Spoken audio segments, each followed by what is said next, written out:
Overwatch players can agree on a few things. The character design's cool, Circuit Royale sucks, and the game has some incredibly frustrating mechanics. But the things Overwatch players can't agree on is which hero mechanics are actually the most frustrating. If you ask an Ana player, they might complain about Widowmaker being able to one-shot you. If you ask a DPS player, they might be losing to a Kiri who gets to take a duel at very little risk. If you ask a tank player, they might whine about not being able to do anything to Bat because he has 3 health pools, or that Bastion easily blows them up because their hitboxes are so big. Overwatch has its problems. A lot of them. But these aforementioned complaints largely boil down to one issue. The range in TTK, or time to kill, is too wide. This is what players complain about when they say you either never die or you get instantly blown up, and there's no in between. Some heroes will kill you the moment you look at them, and others, they feel immortal. TTK in Overwatch is affected by a lot of things. Most importantly, it's hero design. No 2 heroes die at the same speed, and no 2 heroes kill at the same speed. True TTK, in a vacuum, is really only affected by the aggressor's damage output, their fire rate, as well as the victim's health pool. Fortunately, we don't play Overwatch in a vacuum.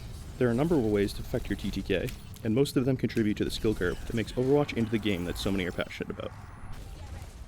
The mechanic most players rely on to increase their survivability is healing, for some to a fault. However, these are hardly the only ways to increase your TTK.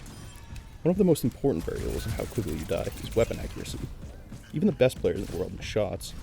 The more you can do to make the enemy miss, the longer you'll stay alive. As you climb higher in ranks, the game becomes less about the enemy's ability to hit shots, more about your ability to make them miss. This is especially important for heroes who have strong movement abilities. However, this is also why high-ranked players are so good at strafing. Overwatch is fairly unique in that heroes don't have movement acceleration. This means you're either going full speed or you're standing still, and it's what contributes to people from other games finding it difficult to aim at Overwatch. So what does this have to do with Season 9?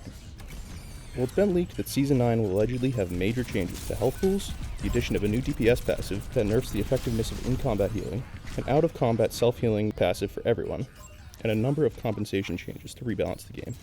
If this is true, it would be one of the biggest shakeups in the history of Overwatch. A lot of people will see this and react negatively, but I want to take a closer look to explain what I think the thought process is behind such a massive overhaul. As we discussed, TTK is incredibly volatile in Overwatch, one of the biggest culprits being high instances of burst damage. If the devs want to address high damage instances, they have 2 choices.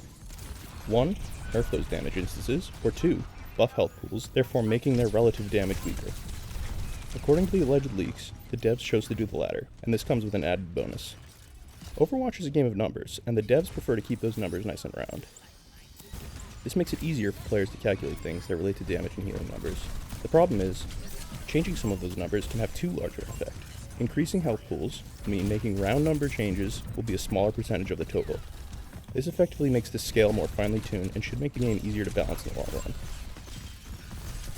But buffing health pools does a lot more than just nerf burst damage. It nerfs all damage, and increases the TTK of everyone, including heroes being hard-boggeted by enemy supports.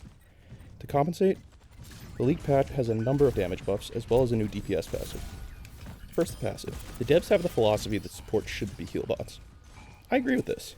What makes the role fun and unique isn't that you can win a game by staring at your tank's ass all game. If they were to just nerf healing across the board, it would likely require supports to spend more time looking at their teammates' behinds. The leak alleges that DPS will get a passive that nerfs healing on allies that recently took damage from a DPS. This makes healing weaker without nerfing the ability to perform maintenance healing. This also should make it easier to force important defensive cooldowns, ultimately making it less likely that those cooldowns can be saved for 1v1s or spammed at the enemy tank. They have also compensated by giving a healing passive to the other roles, allowing for players to spend less time looking for healing from their supports. Now to the damage. It's obvious that all damage takes a hit, even though the main target was supposed to be high damage. So how do you adjust? Well, it seems that the devs want to compensate by lumping damage into one of 3 categories. First, buffing the DPS because it was already a slower TTK.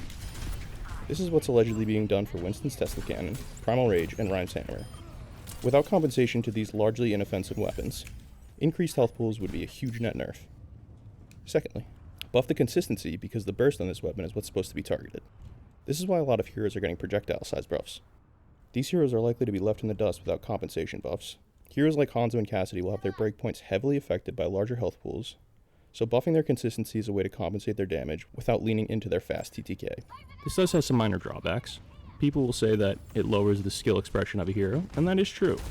Not all of the changes in this patch are going to come without negatives.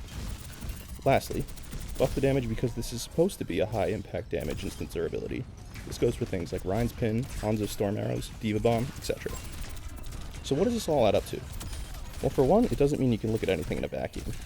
Nearly every hero is being changed directly or indirectly in multiple ways.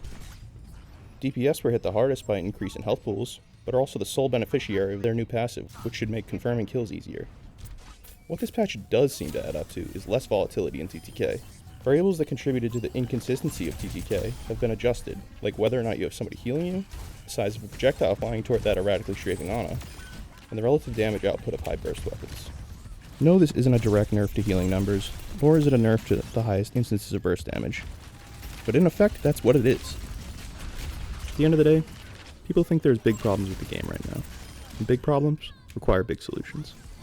Thanks for watching, and don't forget to yell at me in the comments.